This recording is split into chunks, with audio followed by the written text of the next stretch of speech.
Bienvenidos a este su canal Datos Curiosos. Hoy hablaremos de 15 curiosidades de Picasso. 25 de octubre de 1881 a 8 de abril de 1973. El gran pintor que revolucionó el arte, que inspiró a miles de artistas y que le plantó cara a los nazis sin moverse de su estudio de París. Un genio carismático, íntegro en su compromiso político, generoso con sus amigos, pero también un individuo testarudo, caprichoso, tiránico y egocéntrico. Mucho se ha escrito sobre su oscura relación con las mujeres, su mal humor y su carácter endiablado. Desde aquí le rendimos hoy homenaje a este artista valiente, transgresor y único. Su larga vida dio para mucho, estuvo plagada de anécdotas. Aquí te recordamos 15 que han ayudado a forjar la leyenda del gran maestro. Número 1. Un nombre inabarcable. Picasso nació en Málaga el 25 de octubre de 1881.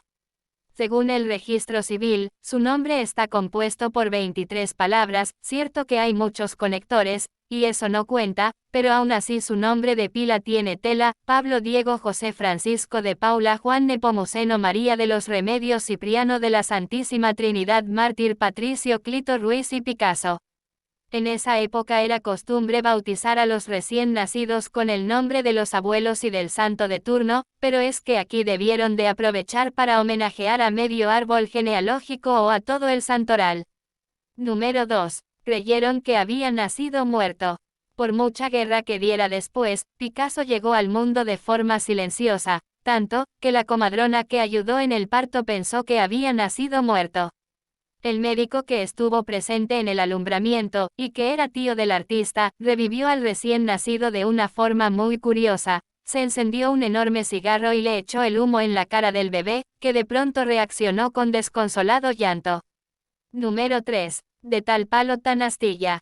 Picasso era hijo del pintor José Ruiz y Blasco, que también fue profesor de arte en Málaga, Coruña y Barcelona, pero que dejó la pintura cuando Pablo cumplió 15 años, tal vez porque se vio superado por su hijo.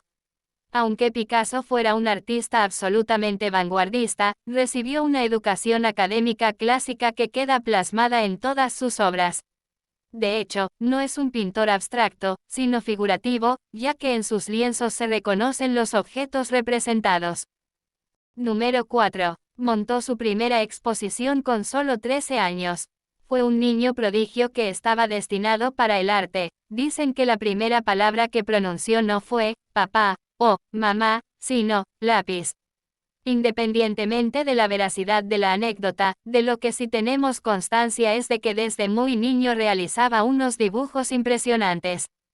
Su primera pintura, El picador amarillo, la terminó a los 9 años y muestra un perfecto dominio de la composición y el color. A los 13 años, en 1985, expuso su primera muestra en un establecimiento de la calle Real de Coruña. En la Fundación Picasso se conservan 3 críticas, muy favorables, aparecidas en diferentes diarios de la época. Un pequeño Mozart de la pintura. Número 5. Por un suicidio. En 1901, cuando contaba 19 años, su gran amigo el pintor Carlos Casagemas, con quien intimó primero en Barcelona y luego en París, se quita la vida de un disparo en el parisino Café Hippodrome, hoy Palace Clichy. El joven Casagemas, al ser rechazado por la modelo Laure Gargallo, trata primero de asestarle un tiro, y luego dirige el arma a su propia sien. Picasso se obsesionó con ese suicidio y se volcó en la producción de muchos cuadros en los que recreaba a su amigo muerto o su sepelio en plan El entierro del conde de Orgaz de El Greco. El incidente supuso un antes y un después en la obra de Picasso. A raíz de él inició su etapa artística conocida como el Período Azul, obras sombrías, de temáticas también oscuras como la prostitución y la pobreza. Número 6. Fue sospechoso del robo de la Gioconda. El 21 de agosto de 1911, la Mona Lisa de Leonardo desapareció del Louvre como por arte de magia. Picasso y su amigo el escritor Guillaume Apollinaire fueron detenidos como sospechosos del hurto. Todo se debió a que unos años antes el malagueño, que en aquellos días estaba fascinado con el arte antiguo y primitivo, le había comprado unas estatuillas ibéricas al belga Honoré Joseph Géry. Este las había robado del museo, no sabemos cómo, pero lo que sí sabemos, es que Picasso las compró por 50 francos, con la complicidad de Apollinaire, que conocía su procedencia. Tras el robo de la Mona Lisa, los jóvenes quisieron deshacerse de las piezas por considerarlas incriminatorias. Apollinaire trató de venderlas, pero se topó con la policía. Tras varios interrogatorios los dos fueron exonerados, pero algo cambió en su amistad, y es que nada separa tanto como estar implicado en un delito, aunque seas inocente. Al final, el que podría haber sido el gran robo del siglo se resolvió 2 años más tarde, cuando el autor material, un obrero italiano llamado Vincenzo Peruggia, fue detenido en Florencia al intentar venderle la obra a un anticuario que dio la alarma a la policía. Peruggia aseguró que había actuado solo y que lo único que quería es que el lienzo volviera a su lugar de origen. Número 7. Director del Museo del Prado. En septiembre de 1936, el gobierno de la II República nombró a Pablo Picasso director del Museo del Prado. El pintor aceptó encantado el nombramiento, ya que idolatraba las pinturas que allí estaban colgadas y adoraba a sus autores. Pero nunca tomó posesión del puesto, ni tampoco se publicó nunca su revocación del cargo. Por lo tanto, en teoría, y a pesar de llevar 46 años muerto, Pablo Ruiz Picasso sigue siendo director de la Gran Pinacoteca, como él mismo comentó jocosamente en más de una ocasión. Número 8. Réplica a un funcionario nazi.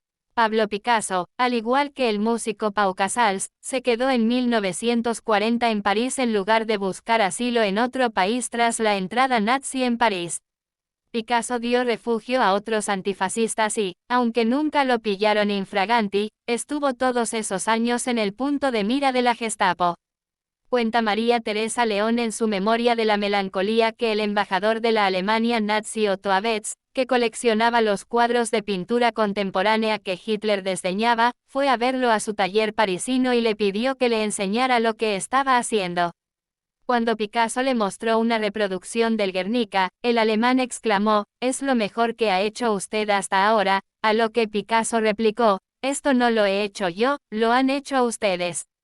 Número 9. Picasso también fue escritor. El pintor también fue poeta y dramaturgo. Se conservan de él más de 300 poemas y 2 obras de teatro, El deseo cogido por el rabo, 1941, y Las 4 niñas, 1948. En 1906 ya escribió un poema en francés a Guillaume Apollinaire. Pero fue en 1935 cuando empezó a escribir casi cada día, hasta 1959. Según Enrique Mayén, experto en la obra de Picasso, el genio malagueño le comentó con guasa un día a su amigo el fotógrafo Roberto Otero, «Creo que mi obra como escritor es tan extensa como la de pintor. Materialmente dediqué el mismo tiempo a ambas actividades. Quizá algún día, cuando yo desaparezca, apareceré descrito en las enciclopedias de esta manera, Pablo Ruiz Picasso, poeta y autor dramático español». Se conservan de él algunas pinturas. Picasso, comunista hasta su muerte, recibió el Premio Stalin de la Paz en 1950 y el Premio Lenin Internacional de la Paz en 1962.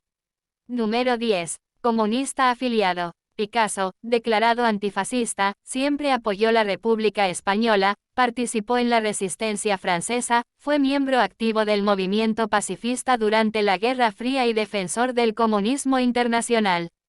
Se afilió al Partido Comunista en 1947, pero tuvo una relación compleja con él, pues no aprobó la represión al levantamiento húngaro ni la Primavera de Praga.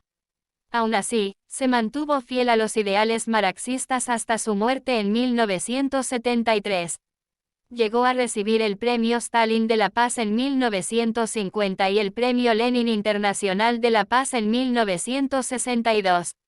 Como los marineros bretones, Picasso no solo lucía rayas en el suéter, sino también en la camiseta interior. Número 11. Suéter de rayas que es símbolo de libertad. El famoso suéter a rayas que llevaba era, desde un decreto de 1858, parte del uniforme oficial de los marineros de Bretaña, un diseño vistoso para distinguir fácilmente a los trabajadores de la mar si tenían la mala suerte de caer por la borda. Cada una de sus 21 rayas representaba una victoria de Napoleón Bonaparte. La legislación era tan estricta que indicaba también el grosor de cada raya, las azules debían medir 1 centímetro y las blancas, el doble. Coco Chanel fue la que tomó esta humilde prenda marinera y la introdujo en el mundo de la moda en 1917, fue acogida como un símbolo de rebeldía por las damas adineradas que la lucían junto a sus joyas y pantalones. Desde entonces se ha asociado a cierta rebeldía, tal vez por el carácter transgresor de las celebridades que la han llevado, no solo Picasso, sino también Marilyn Monroe, Audrey Hepburn, Jean-Paul Gaultier, Kurt Cobain o Kate Moss. Ese suéter se ha convertido un poco en símbolo del inconformismo y la libertad. Número 12. Aparece en el libro de los récord Guinness. Picasso entró en el libro de los récord Guinness con el título de pintor más prolífico de todos los tiempos, con una carrera profesional que duró 75 años, más si se tiene en cuenta que a los 13 ya expuso. Se calcula que el artista realizó más de 13.500 pinturas, 100.000 impresiones, 34.000 ilustraciones, 300 esculturas y un gran número de piezas de cerámica. El catálogo más importante y, como no, extenso de su obra lo realizó el crítico de arte, coleccionista y editor francés Christian Servos y en él incluyó 16.000 reproducciones de obras del artista.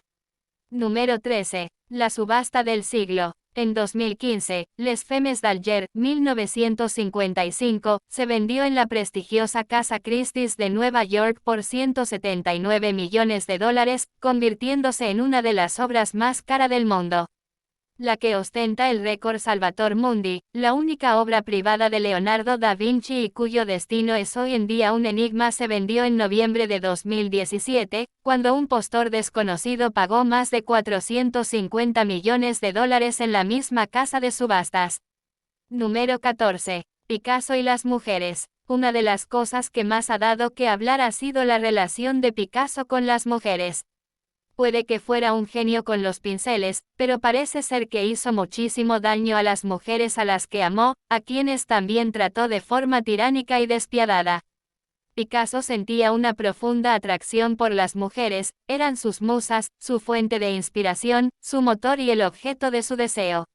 Iba hilvanando amantes, no había acabado una relación y ya empezaba otra. Lo del poliamor le habría ido que ni pintado. Una de sus relaciones más tormentosas fue la que mantuvo con la fotógrafa Dora Maar. En su libro Guernica, 1937, Alain Viscondelet da a entender que Picasso, para quien el amor y el arte se entremezclaban irremediablemente, escapó del hechizo de Maar creando el famoso cuadro, el lienzo se convirtió en la matanza de su propia pasión por la artista. La lista de mujeres que amaron a Picasso no es corta: François Olivier, Marcel Humbert, también conocida como Eva Gowell, Gaby Lespinasse, Olga Joilova, su primera esposa, Marie-Thérèse Walter, Dora Maar, François Gillot, Geneviève Laporte, Jacqueline Roque, su segunda esposa. Picasso las enamoraba, pero en muchos casos también les arruinaba la vida, no era fácil convivir con un genio que además era el macho alfa por antonomasia.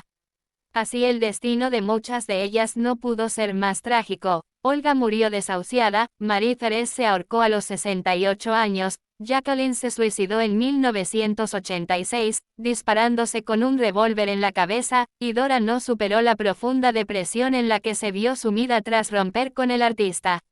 Número 15. Gran aficionado a los toros y al flamenco. La tauromaquia y el flamenco son motivos habituales en su obra, pero también en su vida. Para muestra, los recuerdos de su fiesta de 80 años en 1961 que María Teresa León plasma en su Memoria de la Melancolía.